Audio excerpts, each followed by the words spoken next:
Hello guys, आप लोग कैसे हैं और आप लोगों की पढ़ाई कैसे चल रही है। हम थोड़ा लेट वीडियो डाल पाते हैं क्योंकि थोड़ा टाइम का अभाव रहता है, इसलिए नहीं कर पाते हैं गाइज। लेकिन बट फिर भी जो भी है मैं कोर्स कंप्लीट कराने की कोशिश करूँगी।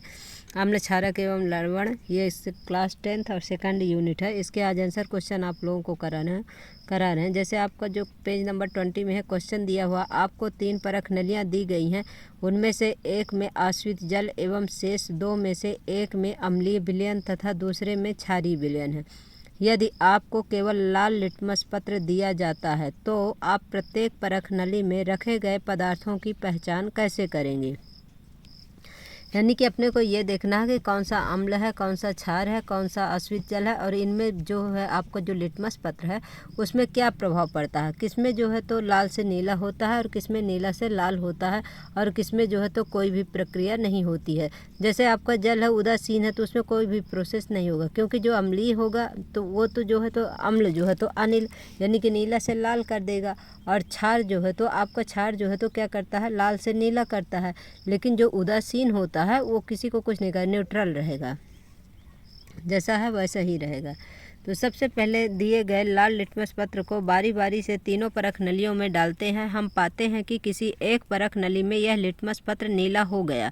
चूँकि क्षारीय विलयन में लाल लिटमस पत्र नीला हो जाता है, अतः इस परख नली में अवश्य ही क्या होगा, क्षारीय विलयन है।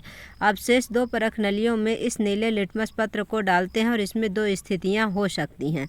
लिटमस पत्र पुनः लाल हो जाएगा, लिटमस पत्र नीला ही रह जाएगा। जिस परख नली में लिटमस पत्र लाल हो गया उसमें क्या है, अम्लीय विलयन है, तथा जिसमें रंग अपरिवर्तित अर्थात नीला ही रहा उसमें क्या है, आश्रित जल होगा। क्योंकि जो आश्रित जल है उसमें कोई भी प्रोसेस नहीं होगा, ना ही लाल होगा ना ही नीला होगा। फिर आपको 24 में जो क्वेश्चन दिए हुए हैं कि पीतल एवं तांबे के बर्तन में दही एवं खट्टे पदार्थ क्यों नहीं रखने चाहिए। पीतल यानी कि आपका जो कापर है और ये आपका ये जिंक है, ये क्या है, दोनों के क्या है, मिश्र धातु हैं। तथा तांबे के बर्तनों में दही एवं खट्टे पदार्थ इसलिए नहीं रखे जाते हैं क्योंकि इसमें अम्ल मौजूद होते हैं जो इससे अभिक्रिया करके हानिकारक विषैले यौगिक या टॉक्सिक कंपाउंड्स बनाते हैं, जिसके कारण बस ये खाने लायक नहीं रह जाते हैं। अम्ल की अभिक्रिया से धातु के बर्तन भी संक्षारित हो जाते हैं। फिर क्वेश्चन नंबर 2 देखिए, धातु के साथ अम्ल की अभिक्रिया होने पर सामान्यतः कौन सी गैस निकलती है। एक उदाहरण के द्वारा समझाइए। इस गैस की उपस्थिति की जांच आप कैसे करेंगे। तो धातु के साथ अम्ल की अभिक्रिया सामान्यतः हाइड्रोजन गैस निकलती है। जैसे एग्जाम्पल के लिए देखिए, जिंक की अभिक्रिया किसके साथ, जिंक क्या है, धातु है, मैग्नीशियम क्या है, धातु है। इनकी अभिक्रिया जब किससे होगी, अम्ल के साथ हो गए। HCl, अभी आपको एक फार्मूला है, जैसे HCl क्या है, हाइड्रोक्लोरिक अम्ल है। सल्फ्यूरिक एसिड क्या है, आपका H2SO4 है, ये क्या है, अम्ल है। इनके साथ अभिक्रिया करके क्या बनाएगा, जिंक क्लोराइड बनाएगा, प्लस क्या होगा, हाइड्रोजन गैस बाहर निकल जाएगी। इसी प्रकार से मैग्नीशियम सल्फेट बनेगा और प्लस क्या हो जाएगा, हाइड्रोजन गैस बाहर निकल जाएगी। इस प्रकार से ये क्रिया करके क्या बनाते हैं, अम्ल जो है तो धातु के साथ अभिक्रिया करके हाइड्रोजन गैस बनाते हैं, और ये जो है तो जिंक क्लोराइड मैग्नीशियम सल्फेट जो है तो ये क्या है, इनके अवक्षेप बनते हैं। हाइड्रोजन गैस बनेगी और ये जो है तो जिंक क्लोराइड बन जाएगा। यानी कि इसका जो मेन इसका क्वेश्चन ये है कि जो अम्ल है धातु के साथ अपक्रिया करके क्या बनाता है, तो आपका हाइड्रोजन गैस बनाता है, हाइड्रोजन गैस निकलती है। जैसे उसमें पूछा है कौन सी गैस। और जब जलती हुई माचिस की तीली परख नली के मुंह के पास ले जाने पर फट फट की आवाज़ साउंड के साथ जलने लगती है, जो यह दर्शाता है कि हाइड्रोजन गैस उपस्थित है, यानी कि हाइड्रोजन गैस बनी है। अपन जब यूनिट पढ़े थे तो उसमें अपन उनको बताए थे कि किस प्रकार से हाइड्रोजन गैस जो है तो निकलती है और किस प्रकार से उसको मोमबत्ती के सामने ले जाने पर उसमें से ध्वनि निकलती है, पॉप की ध्वनि आती है, साउंड आती है। फिर क्वेश्चन नंबर 3 देखिए क्या है कि कोई धातु यौगिक एक अणु हाइड्रोक्लोरिक अम्ल के साथ अभिक्रिया करती है तो बुदबुदाहट उत्पन्न होती है। इससे उत्पन्न गैस जलती मोमबत्ती को बुझा देती है। यदि उत्पन्न यौगिक में से एक कैल्शियम क्लोराइड है तो इस अभिक्रिया के लिए संतुलित रासायनिक समीकरण लिखिए। धातु की यौगिक क्या है, कैल्शियम कार्बोनेट एक दिया हुआ है। फिर दूसरा क्या लेना है अपने को, जैसे कैल्शियम कार्बोनेट हो गया और क्या ले लेंगे, हाइड्रोक्लोरिक अम्ल ले लेंगे, और ये क्या बनाएगा, कैल्शियम क्लोराइड बनाएगा। और इसके बाद क्या होगा, कार्बन डाइऑक्साइड गैस बनेगी, प्लस H2O क्या बनेगा, जल बनेगा। जल क्या है, लिक्विड है, कार्बन डाइऑक्साइड क्या है, गैस है। ये कैल्शियम क्लोराइड क्या है, एक्वा है। फिर पेज नंबर 27 में क्या क्वेश्चन दिया हुआ आपका कि HCl और HNO3, यहाँ पर हाइड्रोक्लोरिक अम्ल और आपका ये जो है तो HNO3 नाइट्रिक एसिड है। इसमें मिसप्रिंट है गाइस, इसमें HNO3 होना चाहिए। आप लोग अपने इसमें सुधार कर लीजिएगा कि HNO3 नाइट्रिक एसिड होता है। यदि जलीय विलयन में अम्लीय अभिलक्षण क्यों प्रदर्शित करते हैं, क्यों, जबकि एल्कोहल एवं ग्लूकोज जैसे यौगिकों के विलयनों में अम्लीयता के अभिलक्षण नहीं प्रदर्शित होते हैं। HCl और HNO3 आदि के जलीय विलयन में H+ आयन बनता है, जिसके कारण ये अम्लीय अभिलक्षण प्रदर्शित करते हैं, जबकि एल्कोहल एवं ग्लूकोज जैसे यौगिक के जलीय विलयनों में H+ आयन नहीं बनता है, इसलिए यह अम्लीयता के अभिलक्षण नहीं प्रदर्शित करते हैं। यानी कि जो एल्कोहल है और ग्लूकोज है, इसमें क्या है, अम्लीय प्रकृति नहीं होती है। अगर जितना ज़्यादा अम्लीय होगा उतने ज़्यादा H+ आयन उसमें प्रेजेंट होगा। अम्ल का जलीय विलयन क्यों विद्युत का चालन करता है? अम्ल का जलीय विलयन H+ आयन उत्पन्न करता है, जिसके कारण विद्युत धारा का प्रवाह चालन होता है। और शुष्क हाइड्रोक्लोरिक गैस शुष्क लिटमस पत्र के रंग को क्यों नहीं बदलती है? शुष्क हाइड्रोक्लोरिक गैस शुष्क लिटमस पत्र के रंग को इसलिए नहीं बदल पाती क्योंकि जल की अनुपस्थिति में HCl से H+ आयन अलग नहीं हो पाता, अर्थात सिर्फ जलीय माध्यम में ही H+ आयन जो है तो बनेगा। इसी कारण से जो है तो उसमें क्या नहीं हो पाता, उसका लिटमस पत्र का रंग चेंज नहीं हो पाता है। क्वेश्चन नंबर 4 क्या है? अम्ल को तनुकृत करते समय यह क्यों अनुशंसित करते हैं कि अम्ल को जल में मिलाना चाहिए, न कि जल को अम्ल में? क्योंकि जल में अम्ल या क्षारक के घुलने की प्रक्रिया अत्यंत ऊष्माक्षेपी होती है। जल में सांद्र नाइट्रिक अम्ल या सल्फ्यूरिक अम्ल को मिलाते समय अत्यंत सावधानी रखनी चाहिए। अम्ल को सदैव धीरे धीरे तथा जल को लगातार हिलाते हुए जल में मिलाना चाहिए। सांद्र अम्ल में जल मिलाने पर उत्पन्न हुई ऊष्मा के कारण मिश्रण जो है तो अस्फलित होकर बाहर आ सकता है तथा आप जल सकते हैं। साथ ही अत्यधिक स्थानीय ताप के कारण प्रयोग में उपयोग किया जा रहा कांच का पात्र भी टूट सकता है। क्वेश्चन नंबर 5 है, अम्ल के विलयन को तनुकृत करते समय हाइड्रोनियम आयन H3O+ की सांद्रता कैसे प्रभावित हो जाती है? अम्ल के विलयन में जल मिलाने पर H+ आयन या H2O से संयोग कर H3O+ आयन यानी कि हाइड्रोनियम आयन बनाते हैं। अम्ल के विलयन को तनुकृत करने पर हाइड्रोनियम आयन H3O+ की सांद्रता में कमी हो जाती है। जब सोडियम हाइड्रोक्साइड विलयन में अधिक क्षारक मिलाते हैं तो हाइड्रोक्साइड या OH+ की सांद्रता कैसे प्रभावित होती है? जब सोडियम हाइड्रोक्साइड NaOH के विलयन में अधिक क्षारक मिलाते हैं तो OH- आयन की सांद्रता बढ़ जाती है। यानी कि जो क्षार होता है उसमें OH- आयन देते हैं और जो अम्ल होता है उसमें H+ आयन देते हैं। फिर पेज नंबर 31 का क्वेश्चन है, आपके पास विलयन A एवं B है। विलयन A के pH का मान 6 है एवं विलयन B के pH का मान 8 है। किस विलयन में हाइड्रोजन आयन की सांद्रता अधिक है? इनमें से कौन अम्लीय है तथा कौन सा क्षारीय है? तो आप लोगों को पहले ही ये बात बता चुकी हूँ कि जो 1 से लेकर 7 यानी कि 6 तक क्या है, अम्लीय है, और जो 7 है उदासीन है। फिर 7 से लेकर 14 है, ये क्या है, क्षारीय प्रकृति का है। इसलिए इसमें पूछा है कि जिसका 6 है विलयन तो क्या होगा, अम्लीय होगा, और जो 8 है क्या होगा, क्षारीय प्रकृति का होगा। तो विलयन A का pH कितना है, आपका 6 है, इसीलिए यह अम्लीय प्रकृति का होगा। क्योंकि pH वैल्यू जो है 7 से जो कम होगा तो उसका क्या होगा, pH मान अम्लीय प्रकृति का होगा, और जिसका pH मान 9 है इसीलिए यह क्या होगा, क्षारकीय प्रकृति का होगा। क्योंकि pH मान जब 7 से अधिक होगा तो क्षारीय होगा यानी कि OH- आयन देगा, और जब 7 से कम होगा वो क्या होगा, H+ आयन देगा और वह अम्लीय प्रकृति का होगा। H या एक्वा आयन की सांद्रता का विलयन की प्रकृति पर क्या प्रभाव पड़ता है? जैसे जैसे hydrogen ion H+ aqua ion की सांद्रता बढ़ती है विलयन और अधिक अम्लीय होता जाता है। क्या क्षारकीय विलयन में H+ एक्वा आयन होते हैं? अगर हाँ तो यह क्षारकीय क्यों होते हैं? हाँ, H+ एक्वा आयन क्षारकीय विलयन में भी होते हैं, परंतु इसकी सांद्रता OH आयनों की सांद्रता से कम होती है, जिसके कारण बस यह विलयन क्षारकीय होते हैं। क्वेश्चन नंबर 4, कोई किसान खेत की मृदा की किस परिस्थिति में बिना बुझी हुई चूना या कैल्शियम ऑक्साइड, बुझा हुआ चूना, कैल्शियम हाइड्रोक्साइड या चाक कैल्शियम कार्बोनेट का उपयोग करेगा? जब खेत की मृदा अम्लीय होती है तभी किसान इसमें कैल्शियम ऑक्साइड या CaO, कैल्शियम हाइड्रोक्साइड CaOH का होल ट्वाइस तथा कैल्शियम कार्बोनेट CaCO3 मिलाते हैं ताकि मिट्टी क्या हो सके, उदासीन हो जाए या इसका pH परास जो है तो खेती के उपयुक्त हो जाए। पेज नंबर 36 का क्वेश्चन है कि कैल्शियम CaOCl2 यौगिक का प्रचलित नाम क्या है? तो CaOCl2 यह क्या है? एक विरंजक चूर्ण है। उस पदार्थ का नाम बताइए जो क्लोरीन से क्रिया करके विरंजक चूर्ण बनाता है। शुष्क बुझा हुआ चूना कैल्शियम हाइड्रोक्साइड CaOH का होल ट्वाइस क्लोरीन से अभिक्रिया करके विरंजक चूर्ण बनाता है। CaOH का होल ट्वाइस जो है तो क्लोरीन के साथ क्रिया करके क्या बनाता है? CaOCl2 यानी कि कैल्शियम हाइपोक्लोराइड भी इसे बोलते हैं या कैल्शियम ऑक्सोक्लोराइड बोलते हैं। इसे विरंजक चूर्ण भी बोलते हैं। प्लस क्या बनेगा? जल बनेगा। कठोर जल को मृदु करने के लिए किस सोडियम यौगिक का उपयोग किया जाता है?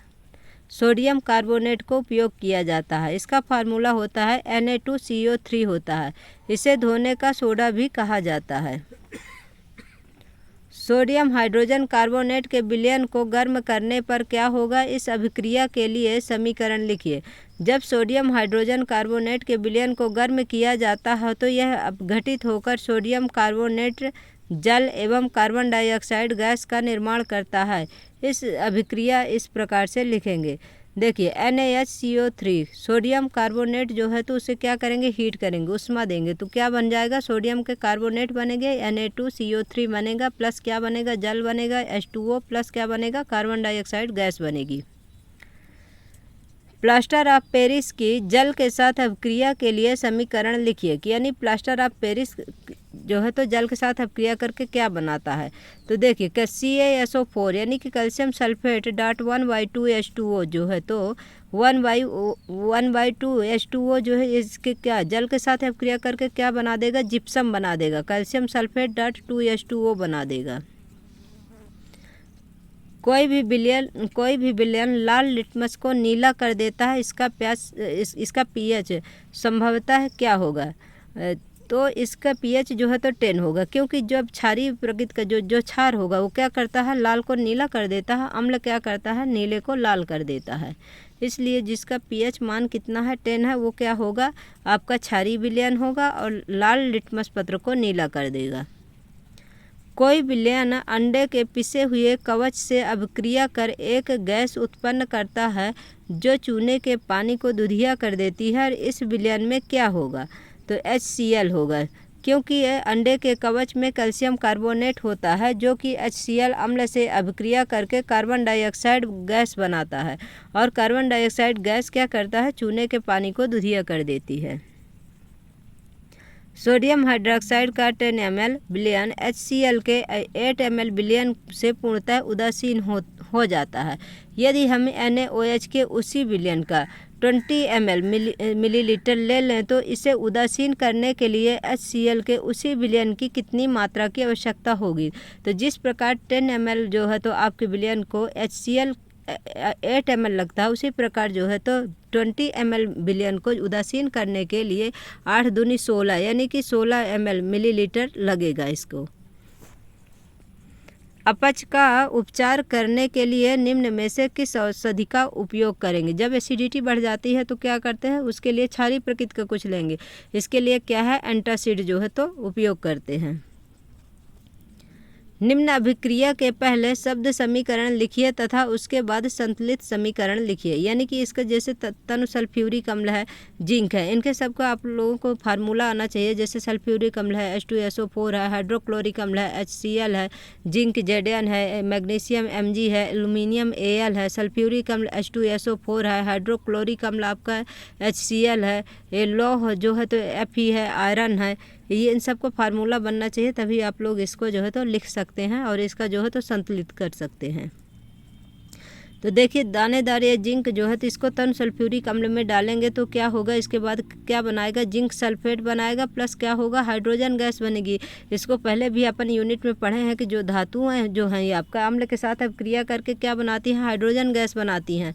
इसी प्रकार मैग्नीशियम जो है तनु हाइड्रोक्लोरिक अम्ल के साथ अभिक्रिया करके क्या बनाएगा, मैग्नीशियम क्लोराइड बनाएगा, प्लस क्या होगा, हाइड्रोजन गैस निकलेगी। एल्यूमिनियम जो है तो ये भी Al2 H2SO4 के साथ क्रिया करके क्या बनाएगा, Al2 यानी कि एल्यूमिनियम सल्फेट बनाएगा SO4, प्लस क्या हो जाएगा, हाइड्रोजन गैस बनेगी। लौह रेतन यानी तनु हाइड्रोक्लोरिक अम्ल के साथ Fe के साथ अभिक्रिया कराएंगे तो क्या होगा, FeCl2 यानी कि आयरन क्लोराइड बनेगा, प्लस क्या होगा, हाइड्रोजन गैस बाहर निकलेगी। एल्कोहल एवं ग्लूकोज जैसे यौगिक में भी हाइड्रोजन होते हैं, लेकिन इनका वर्गीकरण अम्ल की तरह नहीं होता है। एक क्रियाकलाप द्वारा इसे सिद्ध कीजिए। ग्लूकोज, एल्कोहल तथा हाइड्रोक्लोरिक अम्ल का विलयन लीजिए। एक कॉर्क पर 2 कील लगाकर कॉर्क को 100 ml के बीकर में रख दीजिए। चित्र 2.6 के अनुसार कीलों को 6 वोल्ट की एक बैटरी के दो टर्मिनल जो है उसके साथ क्या करना, जोड़ देना। साथ में एक बल्ब तथा स्विच के माध्यम से जोड़ दीजिए। अब बीकर में थोड़ा सा तनु HCl डालकर इसमें विद्युत धारा प्रवाहित कीजिए। अब स्विच ऑन कीजिए। आप देखेंगे कि बल्ब जल उठता है, यानी कि बल्ब जल उठेगा यानी कि उसमें आनीकृति हो रहा है। इस क्रियाकलाप को HCl के स्थान पर बारी बारी से ग्लूकोज और एल्कोहल के विलयन के साथ करिए।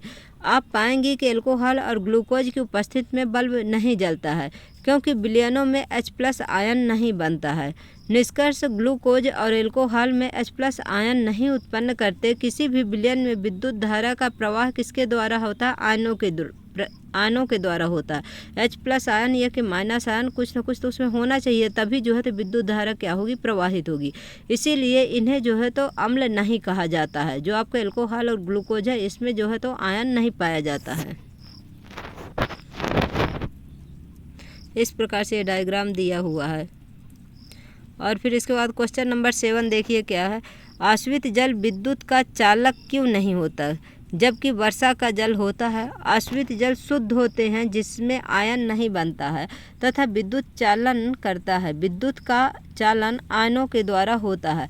वर्षा के जल में थोड़ी मात्रा में अम्ल होते हैं, क्योंकि वायु में उपस्थित जो SO2 सल्फर डाइऑक्साइड और NO2 जो ये नाइट्रस ऑक्साइड है गैस जल में मिल करके इसे क्या करते हैं, अम्लीय बना देते हैं और ये जो है तो H+ आयन उत्पन्न करते हैं, जिसके कारण विद्युत धारा का चालन हो जाता है।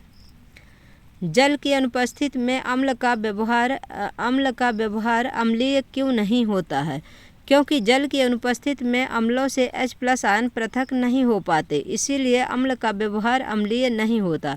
केवल जल के उपस्थिति में ही क्या होगा, H+ आयन अलग हो पाते हैं तथा अम्लीय अभिलक्षण दर्शाने के लिए आयनों का बनना जरूरी होता है। क्वेश्चन नंबर 9 देखिए, 5 विलयन हैं A, B, C, D व E। जब सार्वत्रिक सूचक में जांच की जाती है तो pH के मान क्रमशः 4, 1 और 11, 7, 9 प्राप्त होते हैं।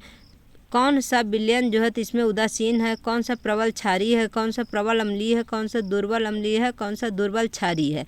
pH के मानों के हाइड्रोजन आयन की सांद्रता के आरोही क्रम में व्यवस्थित कीजिए। अब देखिए इसमें जैसे आपका 4 है तो क्या हो जाएगा, ये प्रबल अम्लीय हो जाएगा, दुर्बल अम्लीय हो जाएगा। 1 जो है तो क्या हो जाएगा, प्रबल अम्लीय हो जाएगा।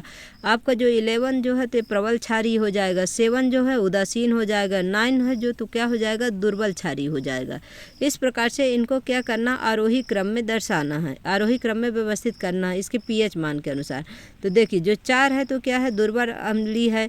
फिर 1 है क्या है, प्रबल अम्लीय है। आपका 11 क्या है, प्रबल क्षारीय है। 7 क्या है, उदासीन है। और आपका 9 क्या है, दुर्बल क्षारीय है। इस प्रकार से इसके H+ आयन की सांद्रता जैसे जैसे बढ़ती है, मतलब कि जैसे जैसे इसका जो है तो घटता जाएगा pH मान, वैसे वैसे इसका क्या हो जाएगा, उसके H+ आयन की सांद्रता बढ़ती जाएगी। जैसे 11 है जिसका pH मान, तो उसका क्या होगी, उसके H+ बहुत कम होगा क्योंकि वो क्षारीय प्रकृति होगा। लेकिन जैसे जैसे 1 में पहुंच जाएंगे उसकी क्या हो जाएगी, उसकी H+ की आयन की सांद्रता बढ़ जाएगी और उसका अम्लीय प्रकृति जो है तो सबसे ज़्यादा हो जाएगा, प्रबल हो जाएगा। परख नली ए एवं बी में समान लंबाई की मैग्नीशियम की पट्टी लीजिए। परख नली ए में हाइड्रोक्लोरिक अम्ल यानी कि HCl तथा परख नली बी में एसिटिक अम्ल CH3COOH डालिए। दोनों अम्लों की मात्रा तथा सांद्रता समान है। किस परख नली में अधिक तेजी से बुदबुदाहट होगी तथा क्यों?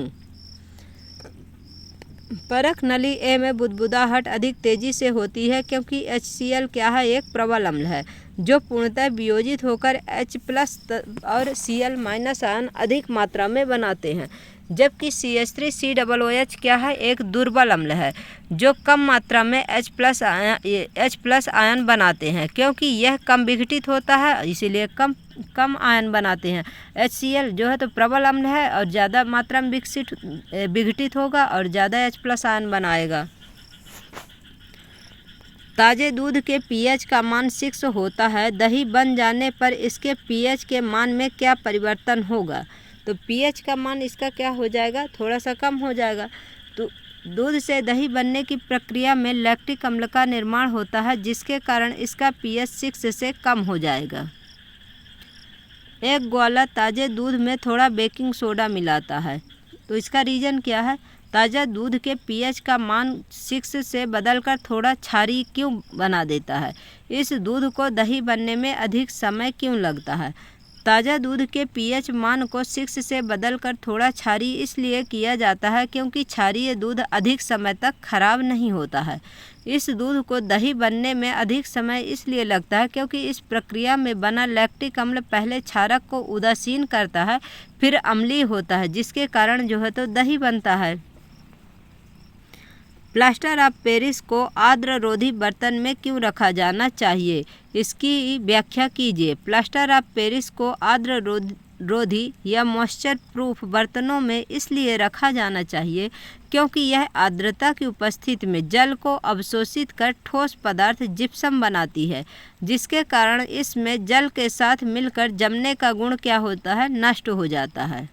Plaster of Paris calcium sulphate dot 1/2 H2O है और 1/2 H2O, मतलब कि इसमें क्या हो जाएगा, कैल्शियम सल्फेट जो है तो डॉट 2 H2O क्या हो जाएगा, जिप्सम, यानी कि इसका जो हाफ जो है तो इसका जो H2O है, प्लास्टर ऑफ पेरिस का फार्मूला क्या है, कैल्शियम सल्फेट डॉट 1/2 H2O हो गया और इसका जब 1/2 कर देंगे H2O तो फिर क्या हो जाएगा, ये जिप्सम बन जाएगा क्योंकि इसका जो है कैल्शियम सल्फेट और जल के कितने अणु, 2 अणु हो जाएंगे, तो ये क्या हो जाएगा, सॉलिड हो जाएगा। उदासीनीकरण अभिक्रिया क्या है, 2 उदाहरण दीजिए। अम्ल और क्षारक की अभिक्रिया से लवण एवं जल बनते हैं जिससे क्या कहते, उदासीनीकरण अभिक्रिया कहते हैं। चूँकि सभी अम्ल एवं अम्ल H+ एक्वा है तथा सभी क्षारक जो है तो क्या है, OH- एक्वा है, तो HX+MOH जो है तो क्या बनाएगा, लवण बनाएगा और क्या बनाएगा, जल बनाएगा, H2O बनाएगा। प्लस सोडियम हाइड्रोक्साइड जो है तो Cl के साथ क्रिया करके क्या बनाएगा, लवण बनाएगा NaCl और प्लस क्या बनाएगा, H2O बनाएगा। इसी प्रकार से KOH जो है तो Cl से अभिक्रिया करके क्या बनाएगा, KOH पोटेशियम हाइड्रोक्साइड बनाएगा प्लस क्या बनाएगा, H2O जल बनाएगा। धोने का सोडा एवं बेकिंग सोडा के 2 प्रमुख उपयोग बताइए। धोने के सोडा का उपयोग क्या है, तो सोडियम कार्बोनेट धोने का सोडा का उपयोग कांच, साबुन एवं कागज़ उद्योग में होता है, यानी कि कांच का जो काम है उसमें उपयोग होगा सोडियम कार्बोनेट का, आपके साबुन में और कागज़ उद्योग में। फिर सोडियम कार्बोनेट का उपयोग घरों के साफ सफाई में भी किया जाता है।